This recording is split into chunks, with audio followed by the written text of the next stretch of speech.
সোয়া লক্ষ আম্বিয়া আদম থেকে মুহাম্মদ সাল্লাল্লাহু আলাইহি ওয়াসাল্লাম পর্যন্ত সমস্ত নবীরা পর্যন্ত যেই মাঠের ভয়ে দুনিয়ার হায়াতে আল্লাহর কাছে কাঁদছেন, চোখের পানি ফেলছেন, ওই মাঠের নাম হাসরের মাঠ। আপনি এটা মস্কারি মনে করছেন? নবী সুপারিশ করবে 100 বার সত্য, আল্লাহর নবী সাল্লাল্লাহু আলাইহি সাল্লাম সুপারিশ করবেন। কিন্তু প্রশ্ন হলো, আপনারা একজন বলেন এখানে, আপনার বিবেক কি বলে যে নবী বলছে উম্মত তুমি মৃত্যু পর্যন্ত বিড়ি খাইতে খাইতে আইবা আর হাসরের ময়দানে আমি সুপারিশ করে তোমারে বেহেশত দেবো? এই তো না সুপারিশ মানে, এই তো।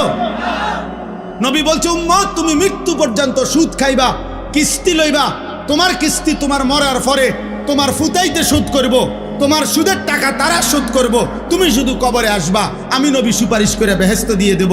এই তো নবী বলছে নাকি? সুপারিশের মানে এই?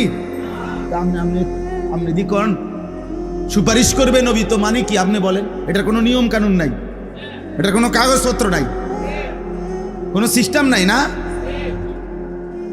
আপনারে বলছে মৃত্যু পর্যন্ত আপনি বাটফারি করতে থাকেন, আপনি চুরি করেন, আপনি ওজনে কম দেন, আপনার মৃত্যু পর্যন্ত আপনার ঘরে টেলিভিশন চলুক, মৌত পর্যন্ত আপনার বউ বেপর্দা, আপনার ফুতের বউ বেপর্দা, আপনার ছেলেও ফজর পড়ে না, মেয়েও ফজরের নামাজ পড়ে না, ঘরের একটা নাফরমানও ফজরের নামাজ পড়ে না।